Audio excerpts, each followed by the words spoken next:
Dari brosur. Ada beberapa pertanyaan dari brosur. Yang pertama di halaman 1. Ya. An Abdillah bin Umar radhiyallahu anhu an ritu fil manzi'u bidal bi bakratin ala qalibin faja'a Abu Bakrin fanaza'a zanuban aw zanubaini naz'an dha'iban wallahu yaghfirullah summa ja'a Umar bin al-Khattabi fastahalat ghurban falam ara abqariyan yafri fariyahu hatta rawiyan nasu wa darabu bi'atonin rawahul Bukhari. Dari Abdullah bin Umar radhiyallahu an bahwasanya Nabi sallallahu alaihi wasallam bersabda, aku diperlihatkan di dalam mimpi bahwasanya aku menimba air di sebuah sumur dengan memakai timba kerean. Lalu datanglah Abu Bakar, ia menimba satu timba atau dua timba dengan susah payah, semoga Allah mengampuninya. Kemudian Umar bin Khattab datang dan ember itu berubah menjadi besar, lalu ia menimba sebanyak-banyaknya. Aku belum pernah melihat seorang pemimpin yang bekerja keras melakukan seperti itu sehingga orang-orang semuanya dapat minum sepuasnya dan membuat bendungan untuk memberi minum unta-unta mereka. Pertanyaan, mohon dijelaskan pelajaran yang dapat diambil dari perbuatan sahabat Abu Bakar dan Umar bin Khattab tentang menimba air di sumur tersebut. Jadi Rasulullah diperlihatkan dalam keadaan mimpi. Itu menunjukkan Abu Bakar juga tadi kan juga menerangkan menimba air. Tapi baru 2 ember dah tampak susah payah. Ya. Kemudian Umar bin Khattab embernya berubah menjadi besar. Dan beliau menimba beberapa ember, bahkan banyak. Akhirnya mencukupi seluruh orang yang membutuhkan air minum di situ. Ya, itu lewat mimpi Nabi. Jadi itu menunjukkan bahwa Umar adalah seorang pemimpin yang kuat. Pemimpin yang kuat dalam melayani rakyatnya yang dipimpin. Abu Bakar bukan berarti tidak melayani, ya, tapi kekuatan Abu Umar lebih kuat daripada kekuatan Abu Bakar. Dilihat dari situ kan sudah kelihatan. Ya. Abu Bakar nimba baru 2 timba sudah susah payah, tapi Umar embernya jadi besar, nimba berkali-kali sampai memenuhi sebutan semua kebutuhan air rakyatnya bisa meminum semua. Ya, jadi beliau memimpin lebih kuat. Perhatikan apalagi Halaman 3 pada hadis yang paling atas. Aniz Zuhri ahbarani Hamzatu an abihi anna Rasulullah sallallahu alaihi wasallam qala baina ana naimun saribtu yakni al-labana hatta anzura ila riyyi yajri fi dhufuri aw fi azfari summa nawaltu Umar qalu fama awaltahu ya Rasulullah qala al-ilma rawahul Bukhari. Dari Az-Zuhri ia berkata, Hamzah memberitahukan kepadaku dari ayahnya bahwasanya Rasulullah sallallahu alaihi wasallam bersabda, ketika aku tidur aku bermimpi minum susu sehingga rasa segar terasa mengalir sampai ke kuku-kuku saya. Kemudian aku berikan kepada Umar. Para sahabat bertanya, lalu engkau takwilkan apa ya Rasulullah? Beliau bersabda, itu adalah ilmu. Pertanyaan, mohon penjelasan tentang maksud dari kalimat ilmu itu. ilmu. Jadi Nabi banyak memberikan ilmu kepada Umar bin Khattab. Atau Umar banyak mencerap ilmu dari mana? Dari Nabi. Jadi kan ditata itu ilmu. Jadi ilmu diberikan oleh Nabi kepada Umar atau Umar mencerap ilmu dari Nabi banyak, sehingga banyak pelajaran yang diambil oleh Umar memperoleh dari Nabi Sallallahu Alaihi Wasallam. Baik pelajaran langsung yang diberikan berupa ucapan-ucapan atau perilaku. Jadi dapat mewariskan banyak ilmu kepada Umar bin Khattab, atau Umar bin Khattab banyak mewarisi ilmu yang diperoleh dari Nabi. Apalagi? Pertanyaan yang dari brosur sudah cukup. Ya, ayo dijawab kita minta yang lalu. Ini ada pertanyaan yang mohon dijawab sekarang. Ya.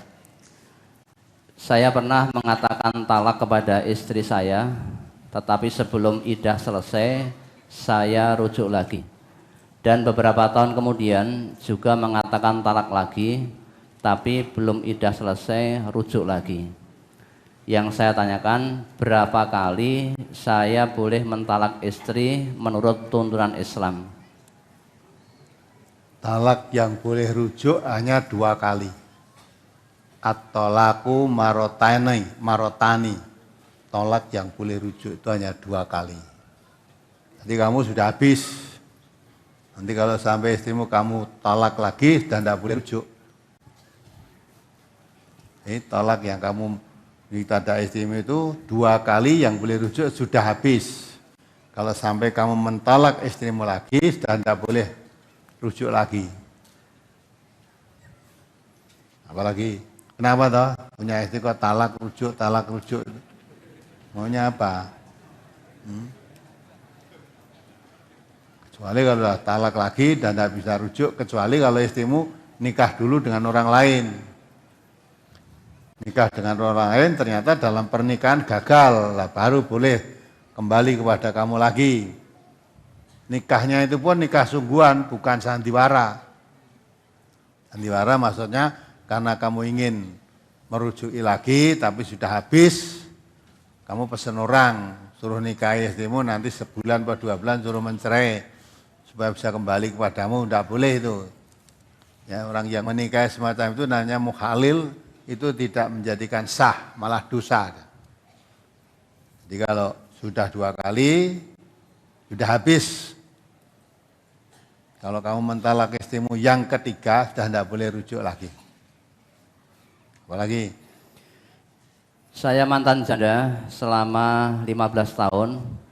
Akhir Desember 2013 saya baru menikah lagi yang kedua. Sebenarnya saya sudah tidak ingin menikah lagi, tapi karena desakan adik dan teman-teman yang selalu mencarikan jodoh, baru akhirnya calon yang ke-6 kurang lebih. Setelah saya terangkan keadaan kesehatan saya, syarat-syarat saya dalam waktu 1 bulan, kami menikah. Awal-awal menikah hingga 1 tahun masuk pernikahan kedua saya ini, saya merasa lemah sebagai istri. Keluhan saya yang pertama, setelah usia 53 tahun ini, saya merasa cepat lelah karena ada kelainan pada tulang punggung dan jantung saya.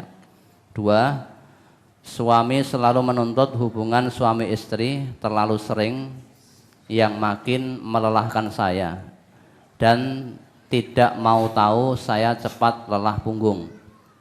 3, dalam soal akidah Islam pun banyak perbedaan yang membuat tidak ada titik temu. Bila berdebat, saya lebih baik mengalihkan ke pembicaraan lain. Walau begitu saya tetap diizinkan ngaji ke MTA, sedang beliau tetap pada kebiasaan Islam kejawen katanya. Yang keempat, jadi ibarat saya dan suami memegang prinsip Islamnya sendiri-sendiri, yang membuat saya merasa ingin menjanda lagi. Apakah sah rumah tangga saya ini? Karena saya merasa tidak maksimal sebagai istri dan tidak nyaman, tidak sejalan ngaji dalam Islam. Baik pernikahan saya yang pertama dan kedua tidak sejalan dalam mengaji Islamnya. Dan itu selalu jadi perdebatan yang tidak perlu saya terus-teruskan. Ini mohon solusinya. Nah Islam kok beda gimana? Marai kalau betul omonganmu ya, suamimu ndak nganggo tembung embel-embel kejawen itu. Sebetulnya Islam itu tidak ada tambahan apa-apa. Nanti Islam kejawen, ada Islam kearapan, ada Islam kecinan. Nah, bubrah kalau ditambah-tambah begitu bubrah. Maksudnya Islam itu ya Islam. Aturan Jawa yang tidak sesuai dengan Islam, jangan Islam dijawakan. Ya, tapi yang tidak sesuai dengan Islam tadi harus disesuaikan dengan Islam. Harusnya begitu. Nah, kalau memang suami istri sudah tidak ketemu, bagaimana bisa harmonis dalam rumah tangga? Ya kan? Maka itu ya terserah kamu saja. Kalau mau terus begitu ya silahkan. Ya. Kalau memang tidak kuat ya selehke dah. Jadi Islam kejawen itu tidak ada. Islam campur selamatan. Ya, selamatan kejawen itu loh. Campur pakai hitung-hitungan, hari baik, hari buruk. Ada lagi Islam campur ruatan. Islam campur sedekah bumi, sedekah laut. Sedekah apa lagi gitu. Nah, itu Islam kejawen. Ada lagi bedah bumi. Sur tanah. Wah, Jawa ini macam-macam kok ada sur tanah barang. Nah, tidak ada, itu tidak dikenal dalam Islam. Lah kalau dicampur adukkan, ya mesti kacau. Islam itu jangan dicampuri apa-apa. Kalau dicampuri macam-macam, jadi rusak. Jadi rusak. Dan Islamnya tidak sah seperti itu. Jelas namanya kejawen. Mesti aturannya gane wong Jawa. Buatannya wong Jawa, ya. Jadi Islam dijawakan, Islam disumatrakan, Islam diarabkan. Walaupun Islam turun di Arab kan nggak boleh. Kebiasaan Arab apa itu nggak boleh. Islam harus Islam dari Allah, dari Rasulullah. Itu aja, jangan dicampuri apa-apa. Ini harus dicampuri apa-apa, rasa sedep. Islam pada kepanganan, baik. Ya, kamu yang merasakan ibu tadi, kalau memang betah begitu ya silahkan, kalau tidak betah ya selehke, udah. Ya, tidak nyaman ya, Islam seperti itu. Dan Islam itu tidak perlu diperdebatkan, apalagi debat dengan kejawen, Islam bakal ketemu. Islam mau debat dengan dasarnya dengan kejawen. Baru poso mutih beda kok. Poso mutih cara Jawa itu poso mutih tidak boleh makan apa? Nah, nasi putih tok mangane, tidak boleh pakai lauk macam-macam itu. Dan puasa mutih cara Islam itu puasa hari putih, Yaumul Bid.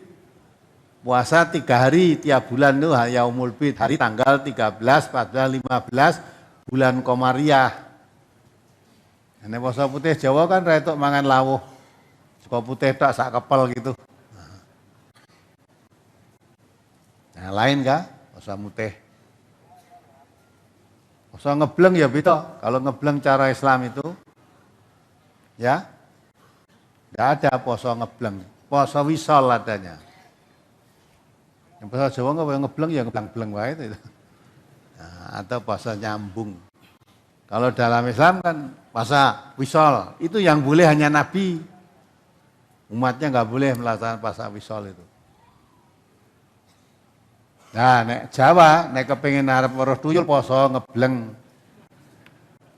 Terus pati geni, ora melek, ora turu ya toh.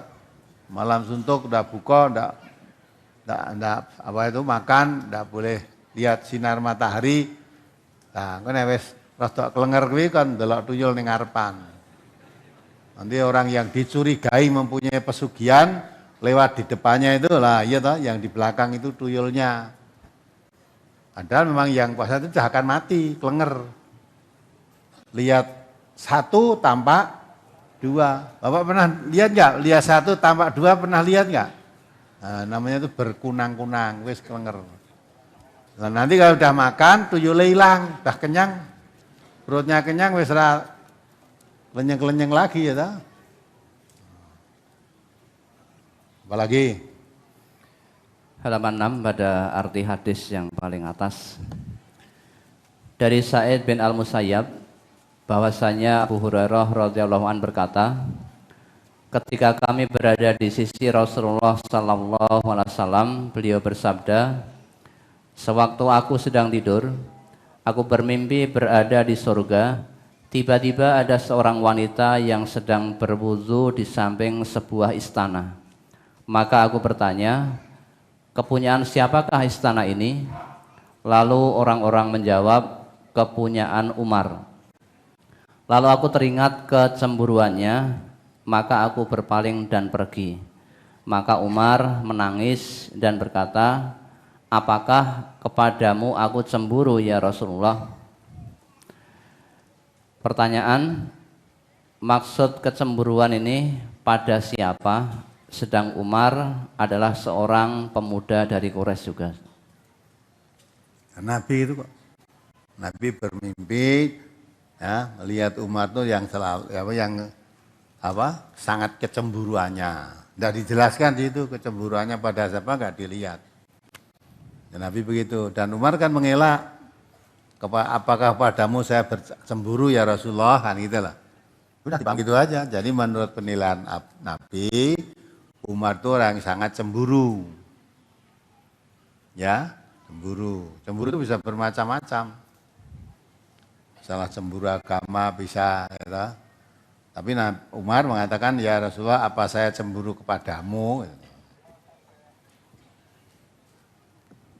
Ya, apalagi? Sahabat Umar memiliki sifat keras dan tegas, sedang Abu Bakar memiliki kelembutan hatinya dalam tabiatnya. Dari dua sifat atau tabiat sahabat tersebut, semuanya adalah utama. Lalu bagaimana menyebarkan atau mendakwahkan Islam ini? Apakah dengan bertahap, yaitu diawali dengan lemah lembut, kemudian disampaikan dengan tegas, Ustaz? Lemah lembut itu bukan berarti tidak tegas. Ya, Islam itu selalu tegas. Abu Bakar walaupun lemah lembut tapi orangnya tegas. Jangan dikira tidak tegas. Maka ketika Rasulullah wafat, khalifah yang pertama diangkat oleh umat Islam pada saat itu siapa? Abu Bakar. Abu Bakar menjadi khalifah yang pertama setelah Nabi wafat. Ketika itu ada sekelompok orang sudah tidak mau bayar zakat setelah Nabi wafat, itu tidak mau bayar zakat. Abu Bakar nyatakan orang yang sudah tidak mau bayar zakat itu berarti sudah murtad, harus diperangi. Jadi tegas itu, jangan dikira lemah lembut terus. Lemah lembutnya kayak wong Jawa kene ya. Apa-apa gelem kuwi. Ya ta? Ajur-ajar wis mekono iya, melu kene iya. Itu pelacur. Pelacuri melu kono gelem. Yang penting siapa sing akeh duite kan itu kan. Nah, kalau Islam enggak. Walaupun lemah lembut, yang halal tetap katakan halal, yang haram katakan haram. Yang dilarang oleh agama tetap dijauhi, yang dibolehkan dikerjakan. Tidak pernah talbisul haqqa bil batil, mencampur adukkan antara yang hak dan yang batil. Lah orang Islam yang dicampuri kejawan tadi itu talbisul haqqa bil batil. Jadi itu. Berarti tidak tegas. Hanya Abu Bakar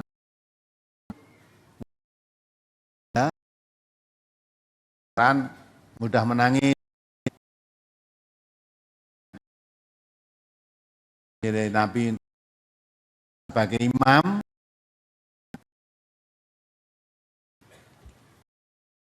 nya Abu Bakar namanya Aisyah, istrinya Nabi, usul kepada Nabi, ya Rasulullah, jangan Abu Bakar ayahku ya toh, orangnya sangat lembut, nanti menyusahkan makmumnya kalau dia jadi imam.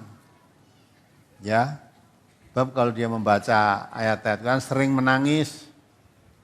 sujud sering menangis. Nah, nanti kan menyusahkan makmumnya. Tapi Nabi tetap Abu Bakar. Terus ada lagi suruh mengusulkan Hafsah. Hafsah itu putrinya Umar. Sampaikan kepada Nabi. Maksudnya suruh mengusulkan jangan Abu Bakar. Karena Abu Bakar ya seperti sama. Tapi Nabi tetap tegaskan. Abu Bakar jadi imam. Kamu jangan seperti putri-putri zaman Nabi Yusuf. Ya, zaman Nabi Yusuf maksudnya apa? Membujuk Yusuf toh, untuk ini, untuk itu, untuk lah. Ini membujuk Nabi untuk mengalihkan pendapatnya. Jangan Abu Bakar yang itu menjadi imam, tapi Nabi tetap tegas. Walaupun Abu Bakar itu orang yang lembut, mudah menangis, tetapi Nabi tetap pilih yang menggantikan imamnya. Waktu salat itu adalah Abu Bakar. Lembut orangnya. Jadi jangan salah paham, nek lembut itu terus manut masyarakat, tidak. Walaupun lembut tetapi tegas. Tidak pernah mencampur adukkan yang hak dan yang batil. Islam tetap tegas. Hanya penyampaiannya jangan lemah lembut tapi tegas. Apalagi waktu Nabi tidur, bermimpi melihat sebuah istana, kemudian di terasnya ada wanita. Kemudian Rasulullah bertanya, kepunyaan siapa istana ini? Wanita itu menjawab, kepunyaan Umar. Walau ini hanya mimpi, apabila yang mimpi itu Rasulullah, seolah-olah itu beneran. Pertanyaan, apa kebaikan atau keajaiban Umar sehingga Rasulullah memimpikan Umar seperti itu, Ustaz? oh banyak. Sudah dikatakan di sana. Jadi Abu Bakar itu sudah dikabarkan. Ya, Rasulullah Abu Bakar itu masuk surga, Umar masuk surga, Utsman masuk surga, gitu lah. Ya. Orang yang masuk surga tentu banyak kelebihan, terutama amal kebaikannya. Terus ada sahabat yang Nabi yang bertanya, hadis yang halaman berapa tadi? Ya. Yang Nabi mengatakan kamu akan bersama orang yang kamu cintai tadi loh.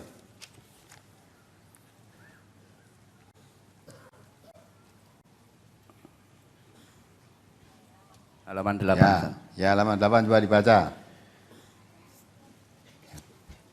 Dari Anas radhiyallahu an, bahwasanya ada seorang laki-laki bertanya kepada Nabi sallallahu alaihi wasallam tentang datangnya hari kiamat. Orang laki-laki tersebut bertanya, kapan datangnya kiamat?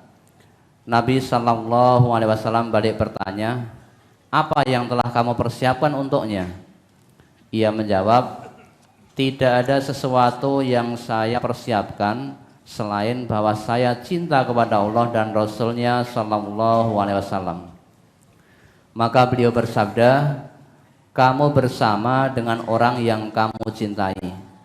Anas berkata, maka tidak pernah kami merasa gembira dengan sesuatu sebagaimana kami merasa gembira ketika mendengar sabda Nabi sallallahu alaihi wasallam, kamu bersama dengan orang yang kamu cintai.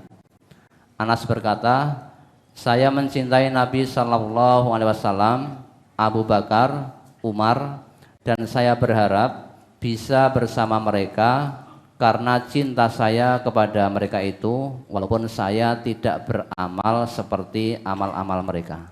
Ya, itulah. Jadi Anas katakan pada Nabi, kapan datangnya kiamat? Nabi bertanya, kamu kok nanyakan kapan hari kiamat datang itu? Apa yang kamu persiapkan untuk menghadapi kiamat itu? Tidak ada yang dipersiapkan kecuali aku mencintai Allah dan Rasul-Nya. Nabi mengatakan, kamu akan bersama orang yang kamu cintai. Kalau memang kamu cinta kepada Rasulullah, nanti kamu akan masuk surga. Cinta kepada Rasulullah ini bukan hanya ucapan saya cinta kepada Nabi, bukan. Ya, kalau cinta kepada Nabi berarti apa? Melakukan, meniru apa yang dilakukan oleh Nabi, melakukan. Apa yang diajarkan oleh Rasulullah, diamalkan dalam kehidupannya. Kalau kamu mencintai Allah, mengikuti apa yang diajarkan Nabi. Ya, Maka Allah mengatakan kul in kuntum tuhibbunallah fattabi'uni. Katakanlah Muhammad, kalau kamu cinta Allah, ikuti aku ini aku nabi. Nah, kalau kamu mengikuti nabi, pasti dijamin masuk surga. Jangan hanya mengatakan cinta pada nabi, tapi kalau diajak mengikuti nabi, bal nattabi'u ma wajadna alaihi aba'ana. Katanya cinta pada nabi, suruh mengikuti apa yang dicontohkan nabi, jawabnya cukup saya mengikuti apa yang saya dapati dari bapak-bapak kami mengerjakannya. Nah, itu namanya tidak cinta kepada nabi. Walaupun kamu setiap hari membaca sholawat nabi, tapi apa yang dilakukan oleh nabi tidak mau mengikuti, itu bukan cinta. Orang yang mencintai nabi itu mengikuti apa yang dilakukan nabi, apa yang diwariskan oleh nabi, nah itu diikuti. Nabi wariskan Al-Quran dan sunnahnya, maka diikuti. Quran dan sunnah itu dipegang teguh. Sampai Nabi mengatakan pegang teguh dengan gigi gerahamu, diamalkan betul dalam kehidupan. Maka kalau dipanggil, diperintah, diikuti, mari ikuti Allah, ikuti Rasul, jawabnya sami'na wa ata'na, begitu. Orang kok mari ikuti Allah dan Rasul, hasbuna ma wajadna alaihi aba'ana, cukup bagi kami. Tidak usah mengikuti Nabi, tapi aku mengikuti apa yang saya dapati dari bapak-bapak kami. Walaupun kalau nama Nabi disebut kamu sholawat, tapi ikuti perbuatan Nabi tidak mau, itu tidak mencintai Nabi, menghina Nabi itu namanya. Oh, sudah mengikuti kok nalah, saya mengikuti bapak-bapak saya saja. Bapak saya kejawen, ya saya jawen. Gitu. Nah, tidak bisa itu. Tidak boleh. Maka orang yang mencintai Nabi, ya, terus dia mengatakan saya mencintai Abu Bakar, mencintai Umar. Kelebihannya Umar apa kok masuk surga? Oh, banyak kelebihannya, sampai Nabi mengatakan setan itu kalau lihat Umar lari, setan itu.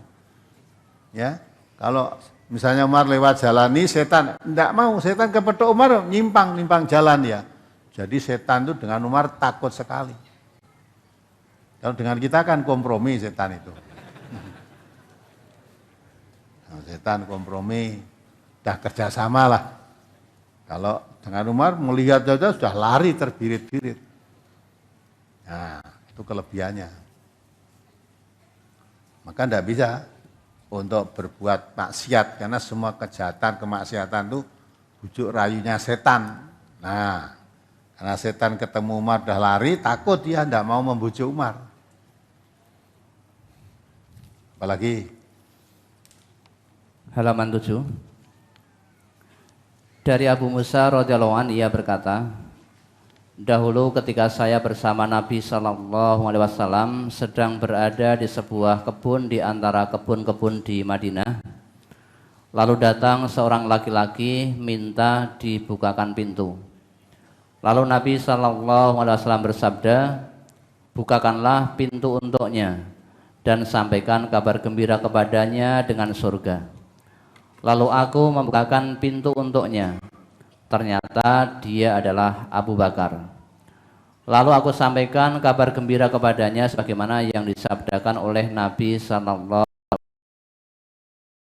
alaihi wasallam. Kemudian datang lagi seorang laki-laki minta dibukakan pintu. Lalu Nabi sallallahu alaihi wasallam bersabda, bukakanlah pintu untuknya dan sampaikanlah kabar gembira kepadanya dengan surga. Lalu aku membukakan pintu untuknya, ternyata dia adalah Umar. Lalu aku sampaikan kabar gembira kepadanya sebagaimana yang disabdakan oleh Nabi sallallahu alaihi wasallam, maka dia pun memuji Allah. Kemudian datang lagi seorang laki-laki minta dibukakan pintu. Lalu Nabi sallallahu alaihi wasallam bersabda, bukakanlah pintu untuknya dan sampaikanlah kabar gembira kepadanya dengan surga atas cobaan-cobaan yang menimpanya. Ternyata dia adalah Utsman. Lalu aku sampaikan kepadanya sebagaimana yang disabdakan oleh Rasulullah sallallahu alaihi wasallam, maka dia pun memuji Allah. Kemudian dia berkata, Allahummal musta'an. Allah adalah Tuhan yang dimohon pertolongannya. Pertanyaan, cobaan apa yang ditimpa oleh Utsman dan cobaan apa saja yang masuk dalam kategori atau tergolong yang ditimpa cobaan untuk masuk surga, Ustaz. Coba dibaca surat Al-Baqarah ayat 114.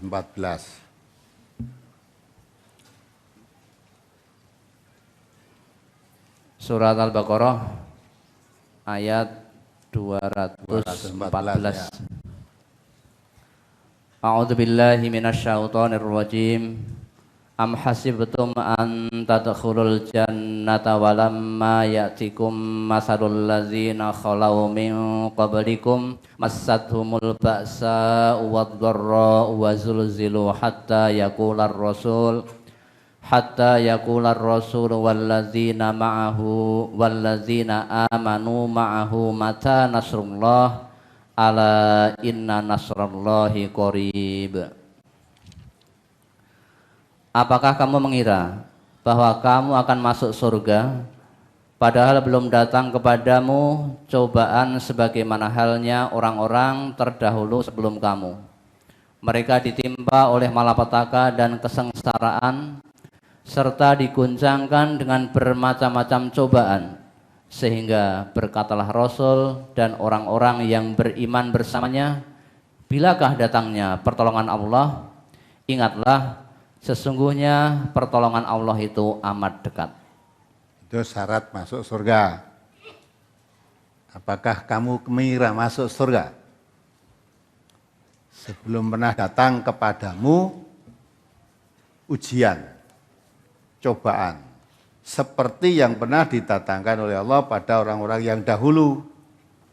Mereka ditimpa malapetaka, ya, ditimpa penderitaan di dalam mengamalkan Islam, ya, ditekan oleh orang-orang kafir, orang-orang musyrik di dalam mengamalkan Islam, dituduh merusak agama nenek moyang, dituduh tidak umum, macam-macam lah sampai diusir. Nabi pun ngalami begitu kan, sahabat-sahabat Nabi pun ngalami begitu. Juga beratnya cobaan sampai orang-orang yang beriman dan Nabi mengharap sangat pertolongan Allah. Mata nasrullah, kapan datangnya pertolongan Allah ini? Langsung disaut oleh Allah, ala inna nasrullahi qarib. Telah pertolongan Allah itu dekat. Ya, kalau betul-betul bertahan, sabar dalam menegakkan agama Allah, walaupun diguncang, ditekan, dianiaya, diusir, dicaci maki dan sebagainya, tetap bertahan dalam agama Allah, tetap dalam kesabarannya, pertolongan Allah pasti akan datang. Nah, itu menggambarkan dari orang mengamalkan Islam itu pasti akan ada cobaan. Ahsiban nasu ayraku ayaqulu amanna wa hum la yuftanun. Apa mengira kamu? Apa kamu mengira kalau kamu sudah mengatakan amanah, saya beriman, kamu tidak akan diuji. Walaqad fatannal ladzina min qablihim wala ya'lamanallahu ladzina shadaqu wala ya'lamanal kadzibin. Ya, sungguh Allah telah menguji orang-orang sebelum mereka. Sehingga dengan ujian itu akan tampak siapa yang imannya benar, siapa yang imannya kadzib, bohong. Jadi untuk masuk surga syaratnya harus berani menghadapi ujian, cobaan, kadang-kala sampai penderitaan dalam mengamalkan Islam. Ya. Kalau saudara ingin masuk surga, melakukan agama Islam di kampungnya baru dikatakan, wah kuwi wong ora umum, ngono wis wedi. Kuwi orang masyarakat, tidak bermasyarakat, ra umum wong. Kucilkan saja, dan nek mati aja dikubur, ngono wis takut. Apa mengira begitu kamu akan masuk surga? Tidak ada tempat surga untuk orang semacam itu. Ya. Maka orang-orang dahulu betul-betul mengalami cobaan. Namanya Habab bin Arad dan mengamalkan itu. Saat itu masih di Mekah. badannya itu diselomoti, disengat dengan besi yang dipanaskan. Sengatkan gegernya sampai banyak tempat luka-luka itu. Karena diselomoti. Saat itu di Mekah belum ada perintah perlawanan. Nah, tunjukkan kepada Nabi, badannya luka-luka karena api yang dipanaskan tadi. Diselomotkan, besi dipanaskan, diselomotkan di tempat punggungnya. Tunjukkan pada Nabi. Apa kata Nabi? Sabarlah. Orang-orang yang dahulu sabar. Menentukan agamanya, ada yang digerasi kepalanya sampai belah badannya jadi dua. Gaji kepala, ada yang disisir besi. Kepalanya dengan sisir besi itu sampai melupas kulit kepalanya. Dalam mempertahankan iman. Ya. Nah, kalau kita kan enggak sampai begitulah. Paling dirasani tanggane, digrenengi, kondangan ra diundang. Paling kan cuma gitu. Wes ora bermasyarakat. Kucilkan saja, dibekot. Itu wes wedi. Terus nek suaminya berani itu bojone sing rawani. Pak, urip kok kaya ngene to, Pak? Kabeh wong do ngrasani. Wis melu elek ya apa mung gedak-gedek dela itu berkate kok. Nah, takut kah? Takut. Apa yang ngono ya, Bu? Nah, janjine surganya rak besok to, Pak? Udah takut. Nah, orang ahli surga semua mendapat cobaan, ancaman. Tadi Nabi mengatakan, bentar, dodok ya, buka pintu, buka. Katakan sama dia, kalau sudah masuk katakan, kamu nanti akan kabar gembira buat kamu masuk surga. Oh ternyata Abu Bakar. Ya, diberitahu yang buka pintu tadi, kabar gembira buat kamu, surga untuk kamu. Abu Bakar, alhamdulillah, berita surga kan senang itu. Apa cobaan Abu Bakar? Abu Bakar itu orang yang hijrah bersama Nabi, masuk ke sebuah gua ketika dikejar oleh orang-orang musyrikin, orang kafir di dalam gua itu. Ya, sampai Abu Bakar yang menutup lubang yang ternyata ada ular. Ya, sampai Abu Bakar menangis, mencucurkan air mata. Daripada ular nanti mematuk Nabi, biar saya saja ganggu oleh apapun. Ya, nah, dikira Nabi, Abu Bakar nangis itu karena takut, karena kaki-kaki musuh sudah tampak di atas gua itu yang mengejar Nabi dan Abu Bakar tadi. Zaman dulu kan belum ada bangunan seperti sekarang, pohon-pohon belum ada, sehingga jauh memandang itu tampak dikejar. Nah, setelah di dekat gua loh, tadi tampaknya kok setelah di gua dekat gua ini hilang, mungkin masuk di dalam gua ini. Jadi orang-orang di atas gua sudah memperkirakan masuk di atas gua ini. Ketika itu Abu Bakar menangis, dikira takut. Nabi bilang, la takhaf wa la tahzan, innallaha ma'ana. Jangan takut, kamu jangan khawatir, Allah bersama kita. Padahal nangisnya bukan karena takut, karena dipatuk ular. Tapi tidak ngomong Abu Bakar. Nah, Allah dalam menyelamatkan hambanya yang ada di dalam gua itu, pintu gua tadi ditutup dengan apa? Sarang laba-laba. Ya, sehingga musuh tadi sebenarnya sudah mau masuk ke gua, tapi melihat sarang laba menutup itu, pikirannya berubah. Tidak mungkin kalau ini sarang laba-laba, kalau ada orang masuk mesti rusak. Ada sarang laba-laba yang menutup gua ini berarti tidak ada orang yang masuk. Tambah lagi, diingat dari atas itu, di bawah dasar gua tadi tampak banyak burung, telur burung merpati yang memenuhi. Lah kalau masuk nggak kepidak mesti pecah itu. Jadi tidak jadi masuk akhirnya. Jadi Allah mau menyelamatkan hambanya itu rasa anggo pagar besi cukup, sarang laba-laba aja sudah selamatkan. Nah itulah.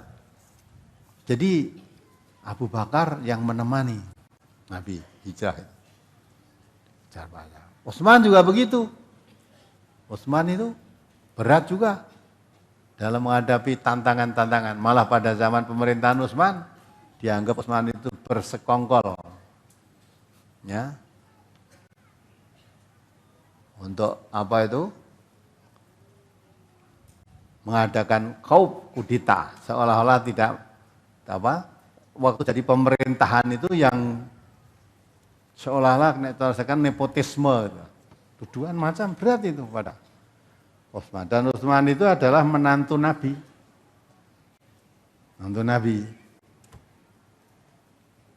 Sampai 2 kali jadi menantunya Nabi. 2 kali maksudnya, si Nabi yang pertama anak Nabi meninggal, ganti serahkan istri putri Nabi lagi. Sampai Nabi mengatakan andai kata anak perempuan saya banyak, kemudian jadi istrimu mati, ganti tak kasihkan anak saya lagi, tak kasihkan anak lagi. Jadi cintanya Nabi kepada Utsman. Abu Bakar, Umar juga begitu. Banyak semua mereka beliau-beliau itu dalam perjuangan menegakkan Islam mengorbankan seluruh kekuatan hartanya. Abu Bakar menyerahkan semua hartanya untuk sabilillah. Sampai ketika itu ditanya, kamu serahkan semua hartamu, apa yang ada pada kamu?